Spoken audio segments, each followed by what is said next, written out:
It is 1 o'clock. Welcome back in. It's three-man front. A lot of stuff happening today. First and foremost, if you're a YouTube subscriber, you're holding your breath because you might not be able to see the Auburn game coming up on Friday night or the Ohio State-Texas game on Saturday because Google, owners of YouTube, and Fox Television, they are in impasse right now. So they have given Wednesday as the line of demarcation. So we'll see what happens in regards to the negotiation. Also, there's an engagement announcement that we'll talk to Demetri Ravanos about in just a couple moments. Taylor Swift and Travis Kelce have officially decided that they will exchange nuptials.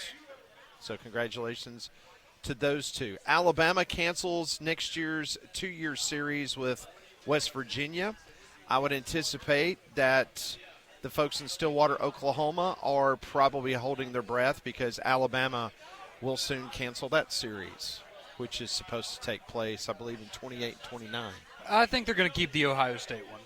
I think that one is going to, at least for now, continue on the books. I hope they keep that. Because that is truly what is best for all of college football. Absolutely. That's what you need to do. So that's the situation there. Meanwhile, that's a win for America because one of those teams is going to get beat. That's a great point, Landry. That's true. Also this morning, Auburn's On3 site, they were saying that Eric Singleton Jr., the wide receiver for Auburn, during the brief practice window this morning, that he is definitely not 100%. Remember, Hugh Freeze mentioned on Monday that he was close, but they were going to have to see how the week played out. So he was in a yellow jersey. He was running around. His left knee was wrapped, but he was favoring it at times, according to Auburn's On3 site. So we'll see if he'll be good to go on Friday night. That is one area that Auburn, whether it's Cam Coleman, Horatio Fields, Malcolm Simmons, Bryce Kane, Sam Turner. I mean, the list goes on and on. Thompson. It's a very deep wide receiver room. So if he cannot go and hold him out for, obviously, SEC play in a couple of weeks, I think that would be fine. Joining us now on the Higginbotham Hotline, Demetri Ravanos joins us. Demetri, I hope you're doing well on this Tuesday. I'm doing good. I'm a little taken aback by the canceling of the West Virginia series. Not because I was waiting with bated breath for it, but boy, this kind of feels like a pretty sure sign. And if you're right, Pat, and Oklahoma State is next, I would assume that Arizona and Boston College are both going to be on the chopping block. Doesn't this feel like sort of a sign that we are headed towards a day of like stratification, not necessarily conferences? Like, doesn't it feel like the biggest of the big are going to go together?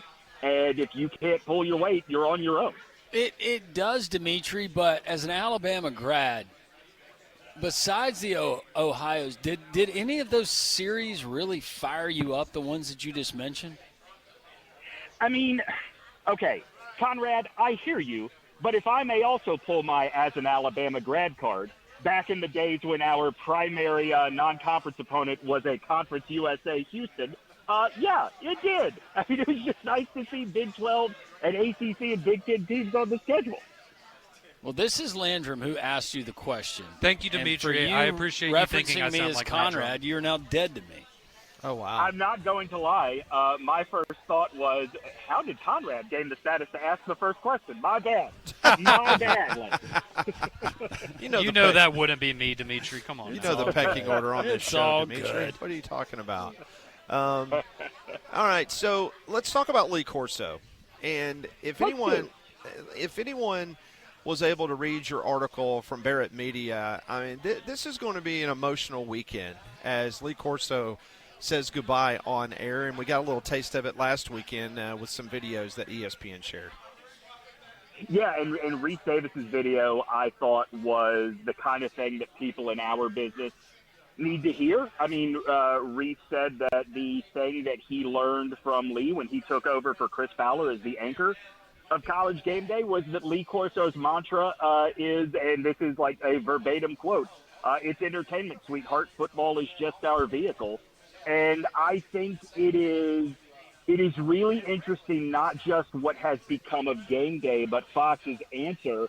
I almost wonder if that has gone out the window. Like, Corso was so all about putting on an entertaining product and that the viewers and the audience came first. And I wonder the future of these shows in the hands of people like Pat McAfee and Dave Portnoy, who I have nothing against personally, but their style very much is about furthering their brand. I wonder if the ultimate thing we are losing about Lee Corso is not the headgear or the not so fast, my friend. It is the fact that he is a dude that 100% got what the business was.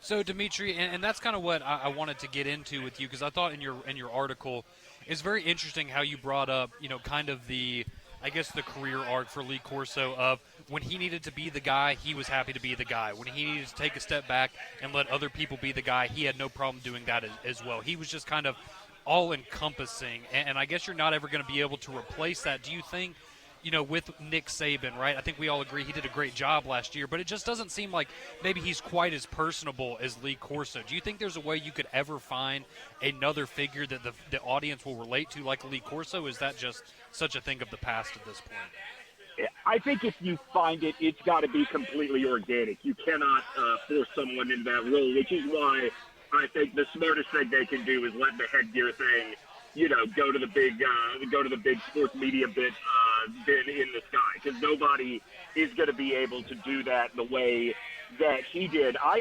genuinely, I look at guys like Saban on ESPN and Urban Meyer on Fox and wonder if we are not sort of getting towards the day where guys like that who are so serious about this sport wonder if there is a place for them on pregame shows like that. Corso found the line. I mean, hell, Corso created the line for what worked in that combination of entertainment and knowledge space. I think ESPN fell ass backwards into the very best situation they could have had for that show.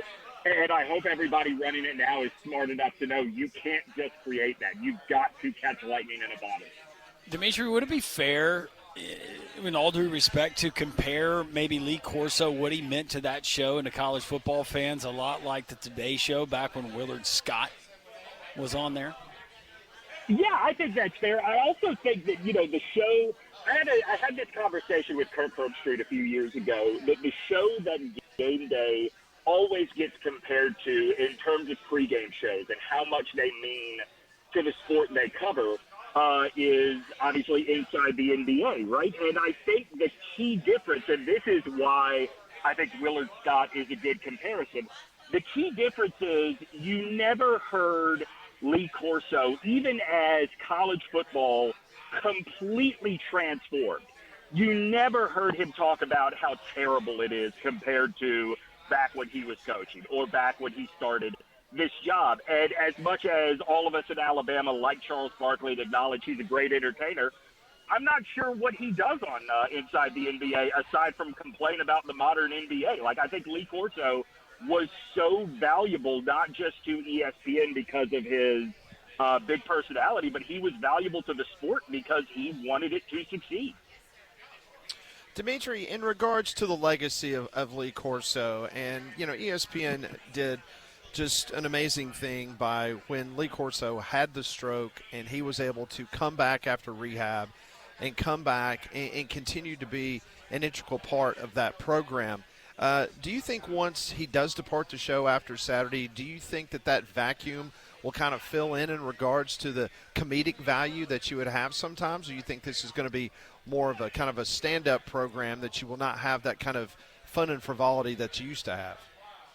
I think you've already seen in the last few years with the addition of McAfee, I think the biggest change is Pat McAfee is a wrestling guy, right? He puts on a show for the people in the crowd. And personally, I think as a TV product, the show suffers, but I'm also not in McAfee's demographic. I think that the fun and frivolity is going to take on a very different form. It's going to be less dad jokey and punny and a little bit more in your face. And frankly, I don't think that the show is ever going to play to cameras again the way it was so good at doing in, the early 2000s, the early days of the show being on the road every week. Demetri, I'm curious from your perspective. All right, let's say you're put in charge of one of these morning shows, whether it's, Big Noon Kickoff, College Game Day, etc., the Barstool thing they're doing, what would you like to see? What is your vision for this style moving forward? Because it seems, I know you said you don't have a personal problem with the McAfees and Portnoys and people like that of the world, but moving forward in this world without Lee Corso, what would you like these morning college football programs to look like? How would you want them to be run and operated? Well, first of all, as somebody who lives in the Eastern time zone, I don't need 3 hours of pregame shows. Start at 9, cut it off at 11, and give me an ACC or an East Coast Big Ten or SEC kickoff at 11 a.m. Eastern time, 10 a.m. Central. That is the number one change I would make. The number two change I would make is pick a course. Like, I think that Pat McAfee is very good at what he does. I think Nick Saban is very good at what he does, but they don't work great together underneath the same umbrella. And I don't mean that the two guys don't get along. I mean they're doing two completely different shows. So pick a lane, I think, is the ultimate thing I would do. And if I'm running the Fox program, I mean, for God's sake, get somebody with a little bit of personality that is not constantly reminding you how good they were. Like, I think the Fox show is just awful. So Fox should have more drunk undergrads attempting to kick field goals in their pregame show. Is that what you're telling us? I mean, I think that, listen, with the graduation of Shadur and Travis Hunter, we'll see how often they are in Colorado going forward, but you can only break out sparkly cowboy hats so often. And before people start to realize that's kind of all your show can do. Great stuff. Demetri, always appreciate your time. Did you enjoy the game in Dublin over the weekend? Did you enjoy that? I did. I enjoyed that it came down to late heroics. I enjoyed that we had a fight in the streets of Dublin afterwards. Just all around. I really hope that the SEC takes the game internationally at some point. I think it is good for college football to spread the sport around. And obviously, you don't want to go every year, but every 3 to 4 years you put an SEC team, whether it's in Dublin or I think next year, isn't Michigan playing in Germany? Like, that makes a lot of sense because of the American military presence. But the SEC should do it, should lean all the way in. The college football bubble bath that you bring us each and every week, can you tease what is going to be featured? Does it have to do with a pop singer and an NFL star, something else? Where are you going? Do you know I found out literally right before y'all called, and Molly was in absolute hysterics over all of this, and I haven't even had time to process this yet. I still haven't processed it. We will give you all the time you need to process it. Listen, this does, I think, ruin what would have been the ultimate Super Bowl moment. Now, because of what I used to do in my past life, I have contacts that have told me that, yes, the NFL very much would like to have Taylor Swift do the halftime show this year, and they are like Taylor or bust, right, for the Super Bowl halftime show. And my immediate thought was, oh, my God, is America ready for Taylor doing the halftime show, the Chiefs get back to the game, and they've broken it up? But obviously that's not going to happen. Good stuff. Demetri, always fun talking. We will talk to you after Labor Day. We appreciate it very much. Have a great afternoon. Thanks, Demetri. All right, sounds good, guys. Take care. He joined us on the Higginbotham Hotline. You deserve solutions that are built for you. Higginbotham is your one-source solution for insurance, financial, and HR services. Some news coming across the wire. We'll get to it. A lot of your text weighing in as well as we are live from Social Taco. Still a really good crowd here in the Terrace. Make time, if you can, to join us before we go off the air at 2 o'clock. But the half-off happy hour is still available to you 3 to 6, Monday through Friday here at Social Taco in the Square in Homewood. Three-man front continues here on Jocks. It is 1:18. Welcome back. We're live at Social Taco. Conrad Landrum, myself, Molly, high atop Red Mountain. A lot of news and information today. Been a very, very busy news day here on the old program. Appreciate you tuning in and joining us here at Social Taco. Well, as we know, the Alabama heat and humidity can be brutal, but don't let it affect your home and family. Keep them comfortable with an affordable Trane cooling system. They've been recognized as America's most trusted brand for 11 consecutive years, and they're the official cooling partner here at Jocks. So go and find a comfort specialist near you at Trane.com. So we were talking about a little bit earlier about Alabama canceling their series with West Virginia. So they've got Florida State this year and Wisconsin. With the SEC moving to 9 conference games next year, they've cleaned the decks because Florida State is on the books for next year to come to Tuscaloosa. That's in 2026. In 2027, now that you've canceled the West Virginia series, you've got at Ohio State. And then I mentioned 28 and 29, you're supposed to play at Oklahoma State in 28 and then in 29 in Tuscaloosa. I firmly expect that series to be canceled, and they will keep the other game that they've got scheduled, which is at South Bend against Notre Dame in 2029. Now in 2030, the 2 marquee non-conference games that they have on the books is Georgia Tech and Notre Dame comes to Tuscaloosa. Brent Key, sorry, but that's going to go away. I would think that every series they have planned outside of Ohio State and Notre Dame is at risk of being canceled. And that includes Boston College, Arizona, Minnesota, and Virginia Tech. Those are games that were all on the books until 2035. So anticipate the cleaning of the decks. I agree with Conrad. I think Ohio State, that's not going away. Nope. Neither is Notre Dame. Nope. But the likes of Georgia Tech, Boston College, Arizona, Minnesota, and Virginia Tech, completely different animals. Well, if we're going to take this season, for instance, I would much rather see Alabama face Lane Kiffin and Ole Miss again than I would Alabama take on Boston College? Yeah, Boston College and Bill O'Brien. That'd be a fun storyline for about 1 minute of that game. Brent Pry there at Virginia Tech. Any of those schools, none of those are going to get people fired up for No, they're a not. specific matchup. So, me, for one, I'm glad we're not going to get those games. No, and maybe they get replaced with, other matchups. Well, I guess that's possible. And as well. Alabama, by canceling West Virginia, they've added East Carolina for a one-off game. And not bad. No. I said that this might hurt some of those schools like East Carolina with the adding of the SEC schedule and some of these non-cons, but maybe teams like maybe Alabama looks at it a different way, and other programs do. We're going to drop these, but we're not going to drop down and pick up another FCS. Let's go to the American. Let's go to the Sun Belt. Let's try to schedule one of those games. Yeah, and I wonder if, financially, right, we want those games to stick around for the FCS, but I wonder if, in the future, do you have a format of you play one Power 4 opponent, one Group of 6 opponent, and one FCS opponent. Those are your 3 additional games, so you kind of get to spread out the love, where, like you're saying, the East Carolinas, the UABs of the world don't get forgotten about in some of these matchups because they want to play in those games too, right? They want the publicity. They want everything that comes with that. So just an idea for future scheduling. Minnesota fans probably bummed about it. Arizona fans probably bummed about it. Yeah.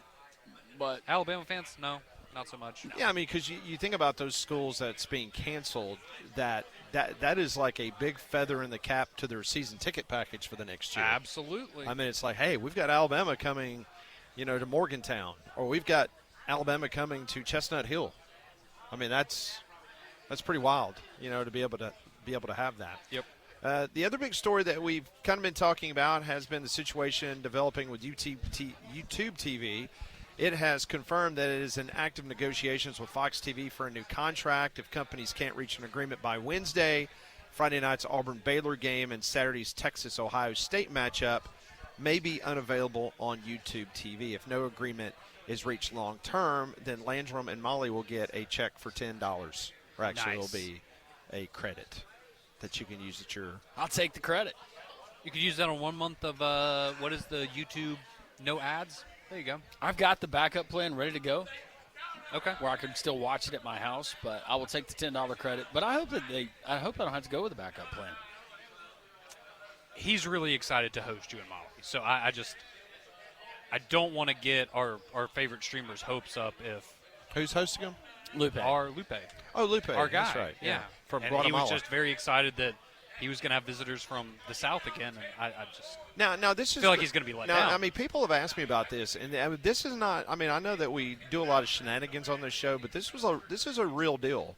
Conrad and I, a couple years ago, because we're direct TV subscribers, we were shut out, and the NFL season had begun.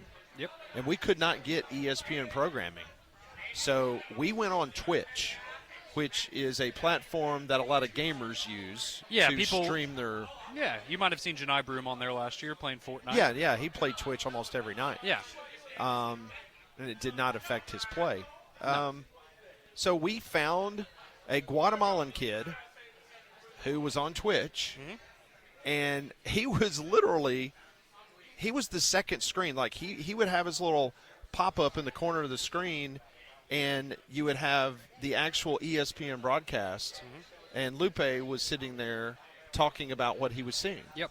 No, it was actually I know it sounds on people, oh, y'all are making this up. No, it we're not. was very real, and it was awesome because in that moment, that was the only way that we had access to that game. And so I just, for Landrum and Molly and whoever else out there, there are ways that you can still There's watch still the a back game. door. There is absolutely still a back door, and you might have to do a little searching for it, but you'll find it. Yeah. And we are very thankful for the people that provide those services in times of need.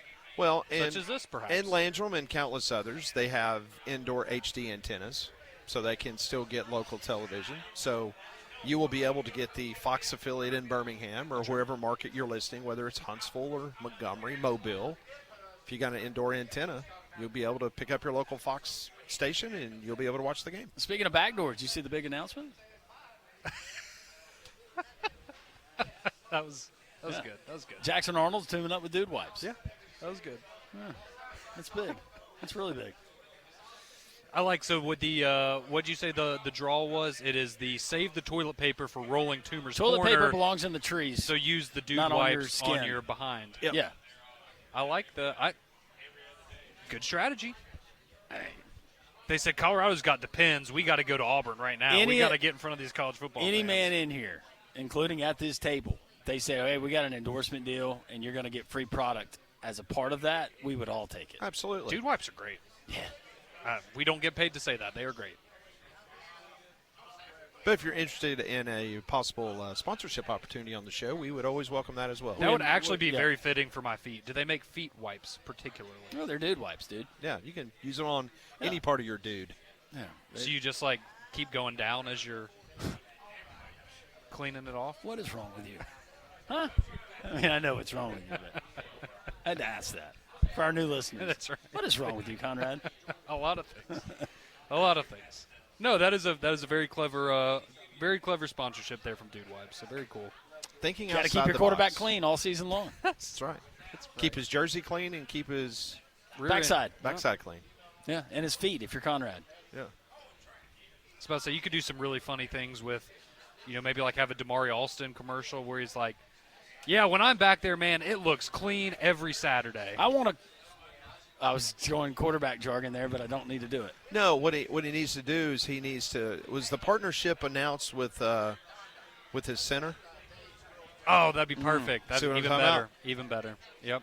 Should have been with his center and Jackson Arnold. Every quarterback loves a clean pocket. Well, when you put your hands down there, you need to make sure everything's good to go. That's right. How many times do you think we see him under center? Probably none. Zero? Probably none. Well, Certainly not if it's ever 4th and 1 or 3rd and 1, because teams hate doing that nowadays. if you're on the goal You line, never see that. They hate it. please. We have to get 1 college yard. football coaches everywhere. Let's make it please 6 yards. That's practice way that. So tush push. moronic. We will continue. We are live at Social Taco. I'd love to hear from you. 1-800-239-WJLX, the courtesy GMC text line 205-834-9450. 1:30, three-man front live from Social Taco here in Homewood. Landrum, Conrad, Male. Still a very festive crowd. Is FSU Dave? Is he gone? No, he's No, he's still right here. Yeah. He is here. He's After soaking it all in. you two had your discussion, Damien has showed up wearing his UAB gear. Is that his non-Power 4 school that he's adopted this year in addition to Ole Miss? He's yeah, going that's definitely UAB. not Ole Miss colors. Oh, that's good. That's a good-looking UAB tee. that he's Oh, it is rocking. UAB, isn't it?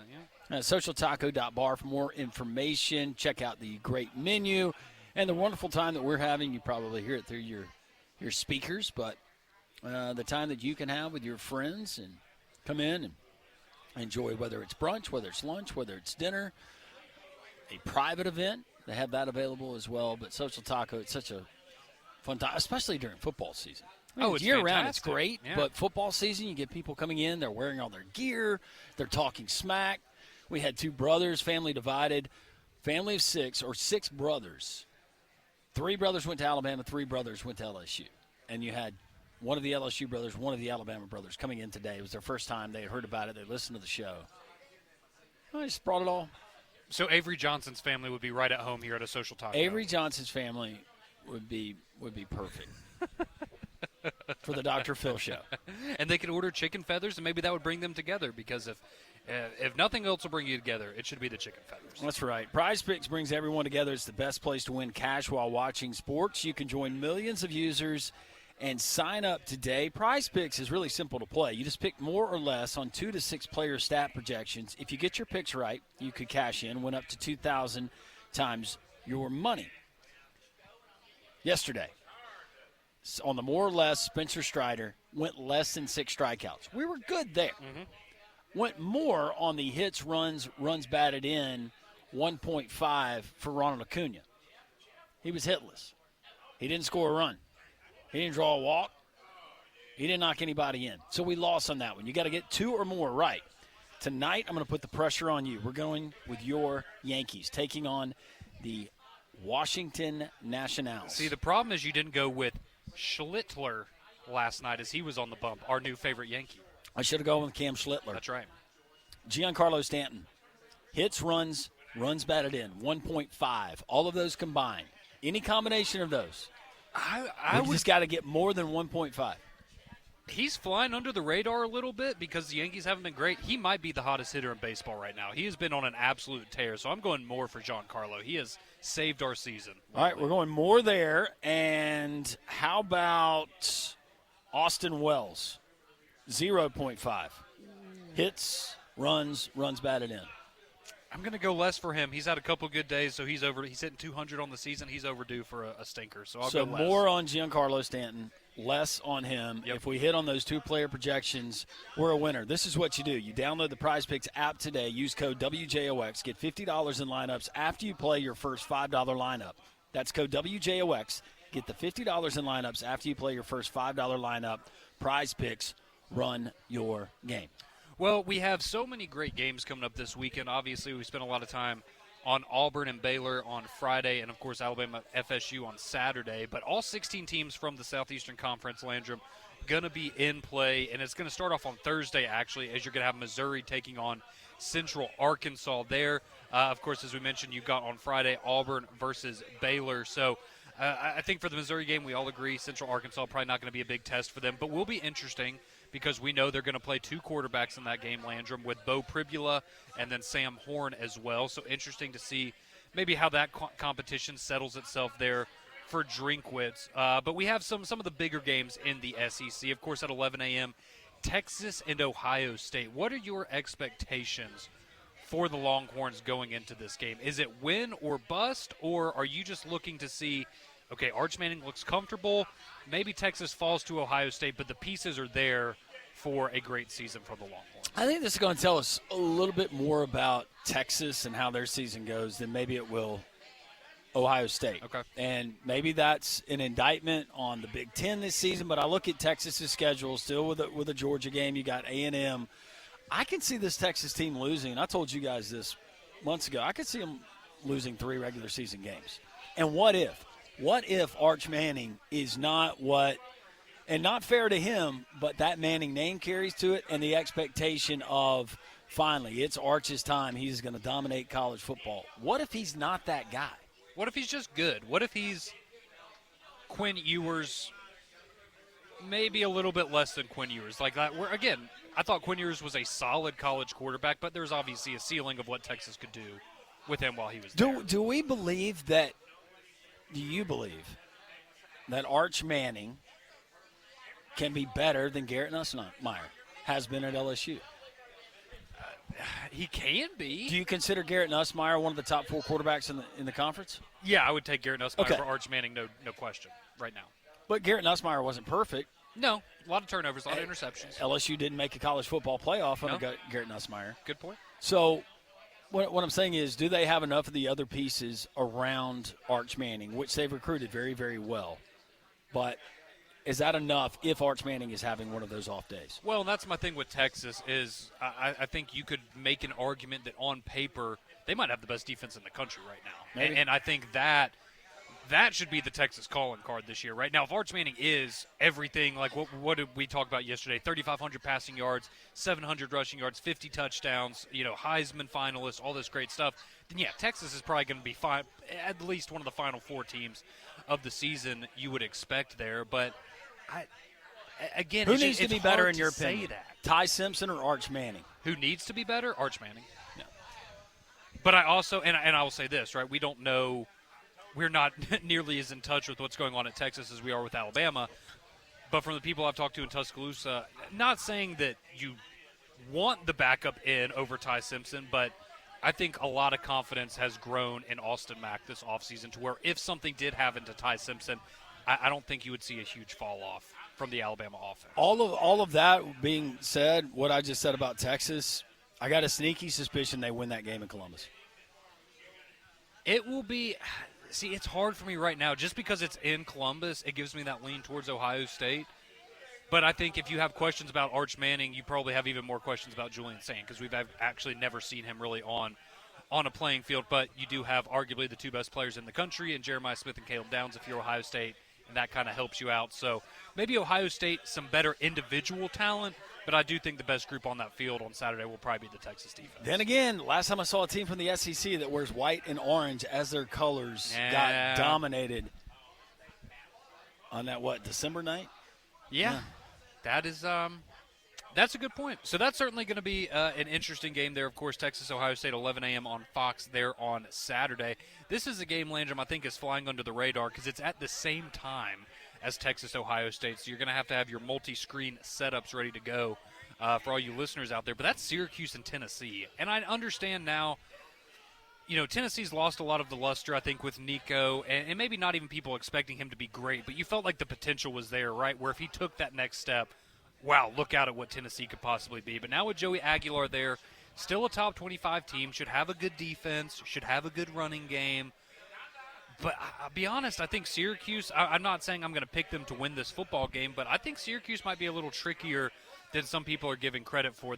Fran Brown's turned that into a really nice program. This has a potential to be, and I see Tennessee as an 8-4 team right now. Yep. But this has the potential to be, oh my gosh, it's alarming.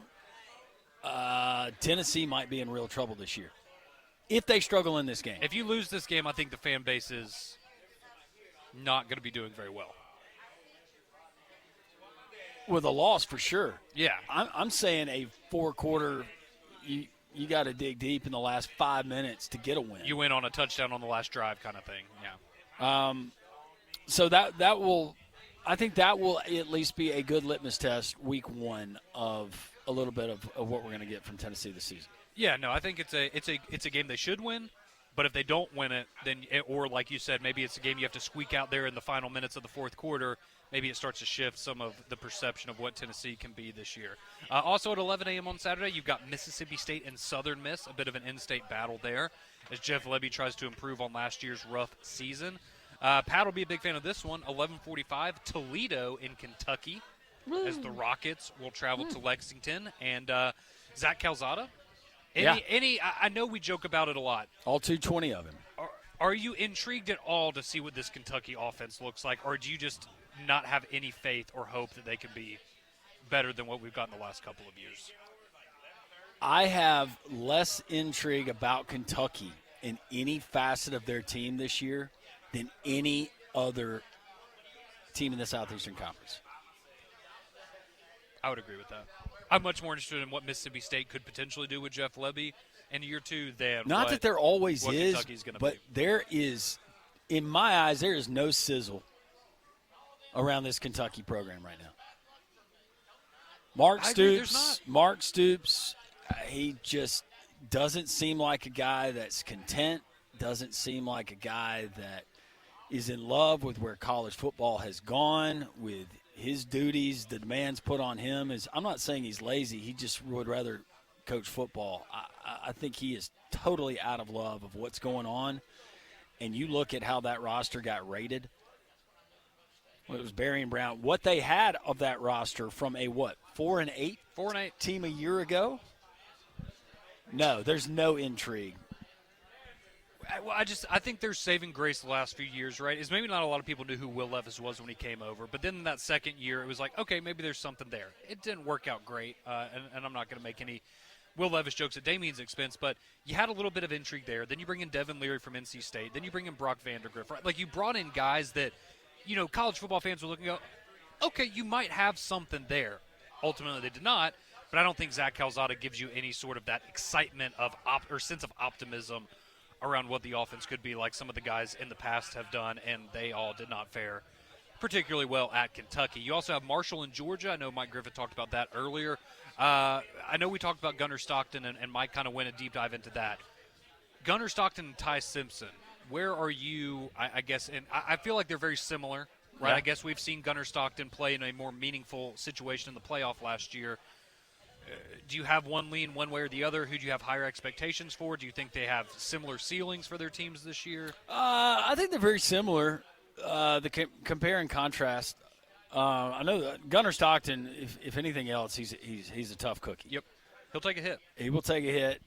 He's a battler. Seems like do anything to get the job done. Ty Simpson strikes me as that guy. I think that Ty Simpson, though, with the guys that he has to throw to, with what Ryan Grubb is going to do in that offense, not taking a shot at Mike Bobo, but I think it's more conducive to him putting up some wow plays as opposed to what we're going to get from Gunnar Stockton. So I give the edge to Ty Simpson there. We also have at 3:15, you're going to have Alabama A&M and Arkansas. So Sam Pittman try to get off on a good foot here and what could be a make-or-break season for him in Fayetteville. They'll look good. Arkansas look good. I think they will look good as well. You have Oklahoma, very interesting team this year. They'll host Illinois State at 5 o'clock. That'll be their first game of the season. You've got Florida hosting Long Island at 6 o'clock. If nothing else, going back to that Oklahoma game, yeah. John Mateer. I want to see what he looks like. I want to see for 4 quarters John Mateer put up a highlight reel. And we're not going to get – once they get into SEC play, I think that's when people really start to get a picture for what he is. Because we know he's a great quarterback, but can he be great against SEC defenses? Sure. And we'll have to wait. And we're not going to see him for 4 quarters against Illinois State. No, and I think similar for Florida, right? You have DJ Lagway going against Long Island. Very excited to see what he looks like. This could be – I mean, this is essentially extended fall camp for him, right? Because he's missed out on a lot of reps. This is an opportunity to get him on the field with the guys. First team NFL preseason schedule for him in this game. Yeah, maybe a quarter. Yeah, we'll see how long he fares. But I'd be curious, right? Maybe you let him go a little bit longer just because he did miss so much time in the offseason. But what are you going to learn against Long Island? And you don't want to risk another injury because he seems to be injury prone, unfortunately. A couple other games that you have. Bunch of stockbrokers. That's right. At 6 o'clock, you're going to have the Florida game, but you're also going to have UTSA and Texas A&M in College Station. Charleston Southern and Vanderbilt there in Nashville. Of course, the big one, 6:30 in prime time. You're going to have LSU and Clemson on ABC. That's the big one. And then Georgia State, Ole Miss at 6:45. And on Sunday, the final game of the SEC Week 1 slate, South Carolina and Virginia Tech. So a little bit of a family reunion of sorts. Obviously, Frank Beamer not the head coach there anymore, but for Shane Beamer, some feelings, I'm sure, some emotions that will come out in that matchup. LSU's going to have more of a chance with their remaining schedule to make a statement and say this is who we are if they win this game. Clemson, I feel like this can be their statement game. Absolutely. Where even if they were to drop another game, if they can point back to we dominated LSU for 4 quarters or we won that football game, this will be one that they certainly hang their hat on if it comes down to committee resume. But there's some people that believe I think Clemson's going to be really, really, really, really good.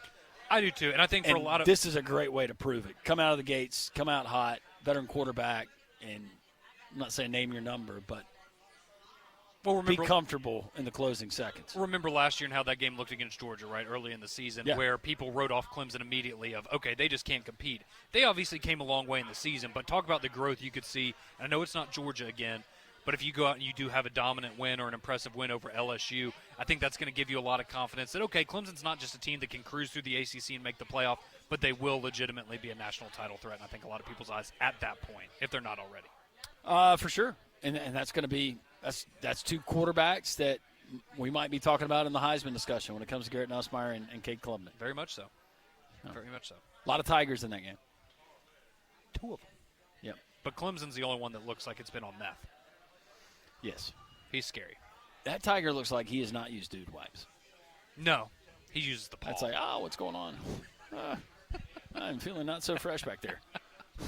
We continue. We're live from Social Taco here in Elmwood. We wrap it up. Put a bow on this Tuesday as we continue on Jocks. 3-man front. We continue. Yeah, he's a raucous somebody was throwing atmosphere. chairs for I don't a know what's second. going on. You got Don still hobbling around. Christopher's up here hanging out. We got folks that are still arriving, and maybe it's just because it's week 1 of college football season. People are getting – see, and this is the thing, right, is I feel like yesterday people wake up, it's cool outside, it feels like football There are weather. people drinking beers It's that the typically beginning. don't drink beer, Conrad. That's what I'm saying. This is the point in the week where you start to get antsy, and you just can't wait for the games on whether it's Friday, Saturday, whenever your team plays, and it's a little chippy. So was Antsy Day yesterday for Auburn since they play on Friday? Ooh, maybe so.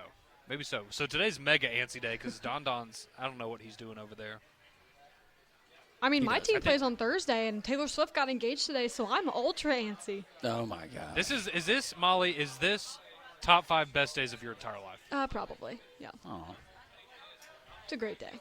That's great. That's wonderful. Well, And so is Big Whiskey's. That's a great place, isn't it, Molly? Yeah, absolutely. And I know we were just going over all the SEC action coming up for week 1. And the place to catch all the games is Big Whiskey's. They're going to have all the games on in the bar on all of the big screens. And they're also a great place for food of all varieties with a full menu with apps and salads, burgers and steaks. They're your unique bar features cocktails, over 120 whiskeys, including whiskey on tap, and plenty of screens, like I said, that you can catch all the games all weekend long. So go check them out in the Stadium Trace Village off Highway 150 near the Hoover Met. I was looking for a worst thing I've seen, and I'm not going to do that. I mean, there's a lot of potential stories that are out there. Oh, yeah. Yes, there are. I don't want to go there. We do need to go to the Jocks text line because we have a lot of texts, a lot of different things to cover. 205-834-9450. We will start off with Josh asking. No, it's random, but is Petrino still at Arkansas? Yes, he is. He is the offensive coordinator. Maybe the interim head coach. I'm getting ahead of myself. Another one sent from someone listening on the Jocks app. All my betting people, I'm taking Toledo over Kentucky. Let's see. That is, I'm seeing Kentucky 9.5.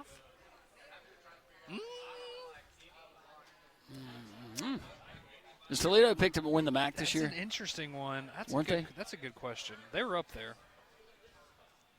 I feel like they're pretty consistently up there. Yeah, that's Is Candle still the coach? a good question. I'm trying to see here if I can find the. I've got so many questions standings that for you the need MAC. to know the answer to, Conrad, Well, when it comes to Toledo. Pat is the MAC guy, and Pat is not here. It looks like that was from last year. Yes, Toledo is projected, at least according to ESPN, to have the best record in the MAC. Is Jason Candle still the coach? Yes. All right. Conrad Van Chaos. Over, under in months, how long do they stay married? Oh. I'm going Is to give forever them. an option? I'll give them all. I think No, it's it'll be a not, Molly. while. I'm going to give them because how long have they been dating? 2 years? Yes, 2 years. Okay. I'll put the over and under at 60 months, 5 years. Let's see. And I'm actually going to go over. I'm going to go. I'll go 72 months. I just Googled average length of celebrity marriages, and I don't know how they figured this out, but it says 6 years.